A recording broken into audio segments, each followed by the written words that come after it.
Welcome back to Sporking News Podcast. I'm Scott, and yes, this is once again the Dad's Corner. I just watched The Mandalorian, so these are my first thoughts. Jot them down. Not impressed for a second episode of a very short series in very short episodes. I feel like we've gotten nowhere. We've learned nothing, and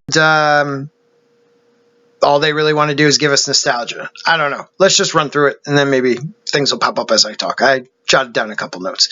So, we left off. So we start where we left off in the last one. The Mandalorian just found the baby Yoda, whatever his species is, the yodeling, as Final Death Star called him, the yodeling. I kind of like that. I was going to say Baby Yo. So Baby Yo. So they leave that encampment and they're walking back. Okay, so they're walking through the terrain and they're walking, and then all of a sudden, the Mandalorian senses something. And so one of the creatures, it's like a Bosk type creature, I forget what they're called, but jumps out of nowhere and they start to fight. And then there was like three of them at least, and he's taking out one, he's taking out the other, and one does run towards the baby, and he's running towards the baby like he's going to kill it.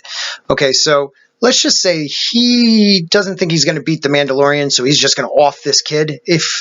When we find out after the Mandalorian shoots him and vaporizes him, that they had a tracker, then they were on a guild hunt. Okay, they were bounty hunters, of course, looking for this baby.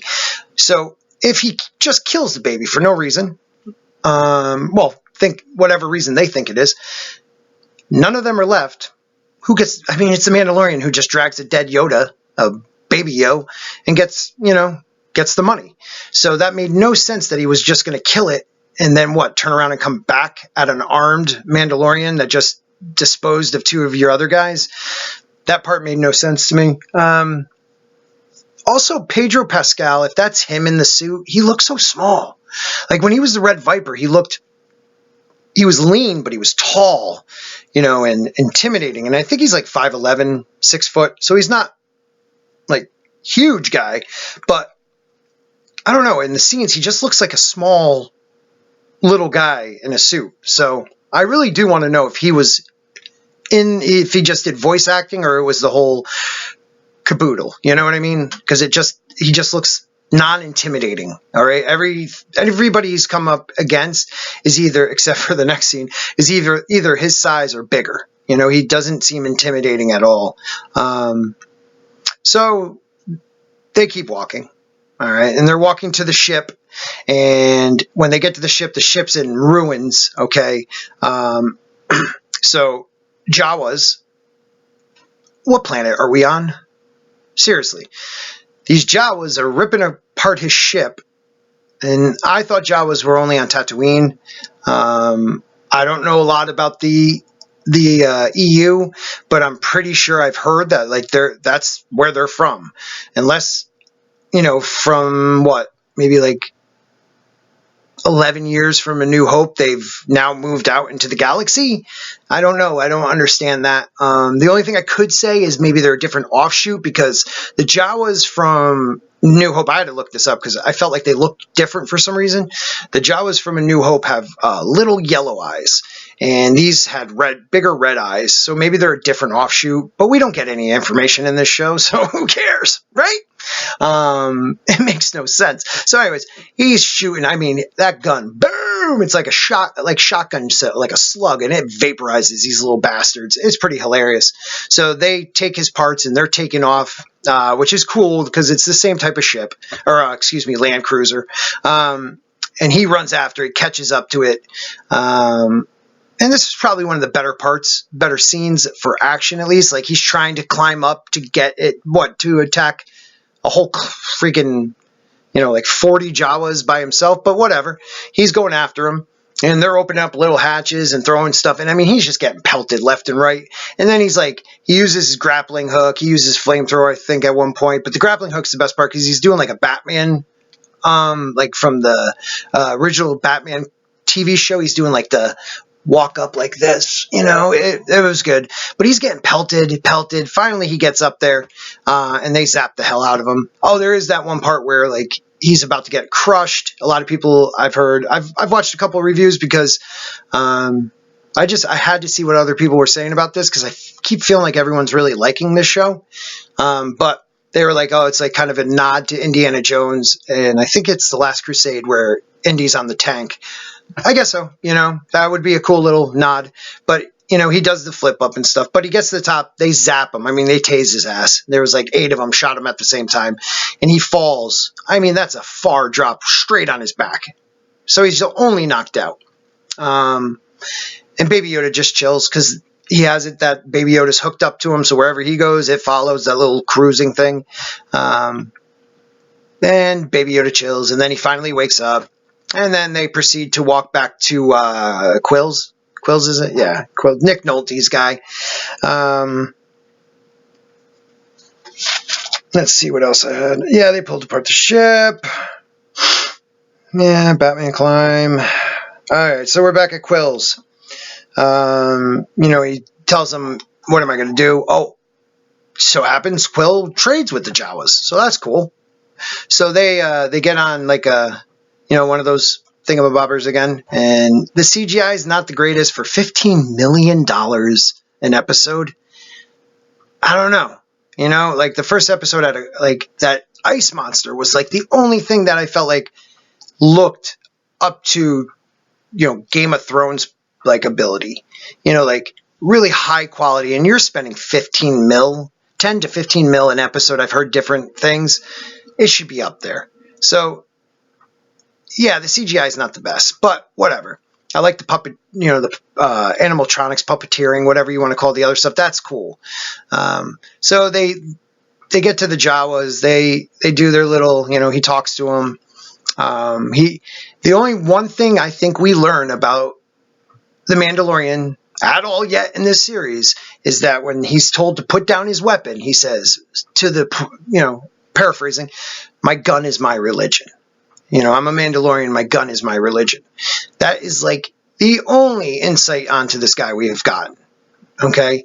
So they do that and they're like, oh, you got to go retrieve the egg in a cave.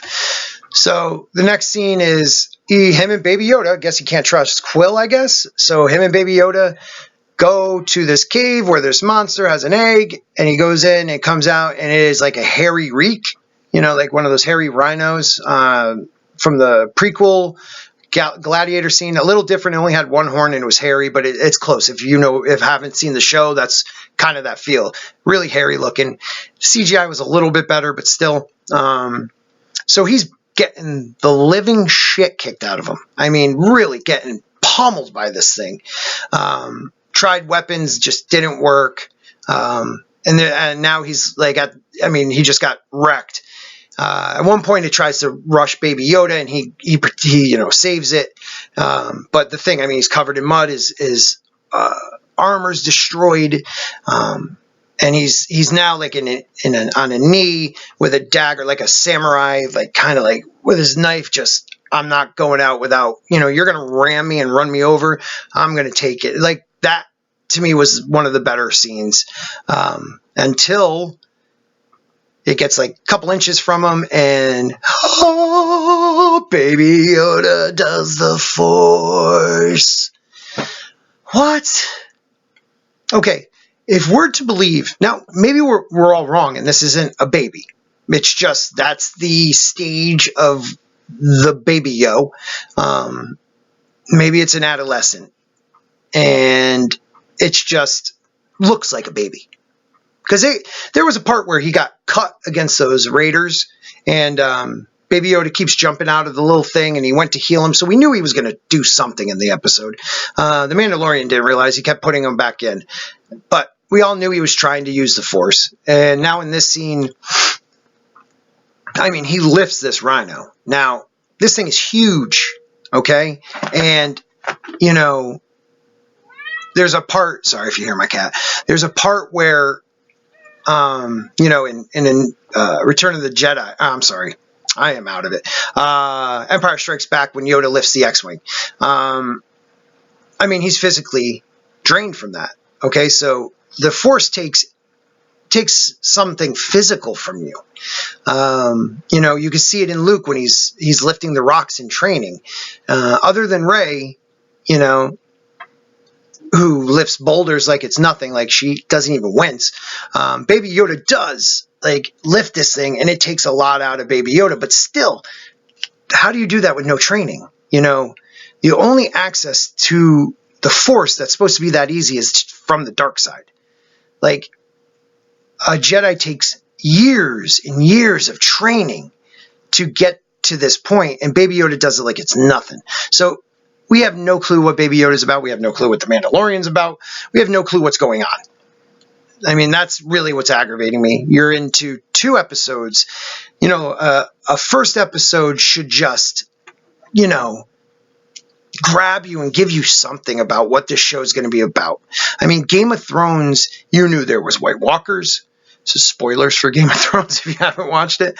You knew who the Starks were. You knew who the Lannisters were. You heard about, you know, different legends from old Nan. You find out like the treachery of certain people. Like you find out history between the king and him, King and Ned. Like you find out so much right off the rip. You know, the Night's Watch. I mean, all this stuff. What have we learned in 2 episodes that's about the same length as the first episode of Game of Thrones and is a quarter of the season, I guess? What have we learned? Nothing. So he beats it. You know, he beats it because Baby Yoda drops it and passes out, and he hits it with a knife like this big. And this thing's a monster in the neck, so it must have hit a jugular or something. I don't know. Thing falls over. He gets the hairy egg, brings it back to the Jawas, and all they do is cut the top off and they eat it. Okay, so unless it gives them, like, you know, magical powers or super high for a month or, you know, sex drive of a super Jawa, Jawas trade for a reason. Like, that, there was no reason to trade for an egg that, like, it was like a joke, like, hey, if you could do this, you know. So we have no reason why we should understand why they did that. You know, we don't know if this beast has killed many of the Jawas. We don't know anything with this show. I mean, truthfully, I have no clue what's going on. So they get the parts, they go back to the ship, and it seems like only one night. They don't show anything but night. So it seems like in one night, not even 12 hours maybe I'll give them, they fixed the whole ship. And, you know, the Mandalorian says, I could use a man like you to Quill. And Quill said, you know, I worked my whole life so I wouldn't be indentured anymore, indentured servant. So we learned that about him. He was an indentured servant. He served people. So one thing we learned about somebody. And the Mandalorian thanks him and takes his bounty, which he's still considering a bounty, which I thought was all right. And they jet off without using light speed. No one uses light speed. I don't know. I feel like we're not getting Star Wars. We're not getting enough. I feel like people are really just excited that this isn't crap, but it's because it's beautiful, and I'm not really into the music, but at least it's not taking me out of it. And it has like nostalgia stuff, but it is not giving me anything to care what's going on, who the Mandalorian is. And I mean, if this was like a 22 episode season, I'd be like, all right, well, we'll see what happens, but I just don't know what's going on. So I don't know. Let me know what you think. Comment below. If I missed something you thought was cool, let me know. Thank you for watching, and if you like it, thank you. Please hit the like button, share. Really could use some subscribers, so I'd appreciate it. I have nothing else with this one. Sorry. They start calling you names. They've already lost the war. Hope you guys have a great day.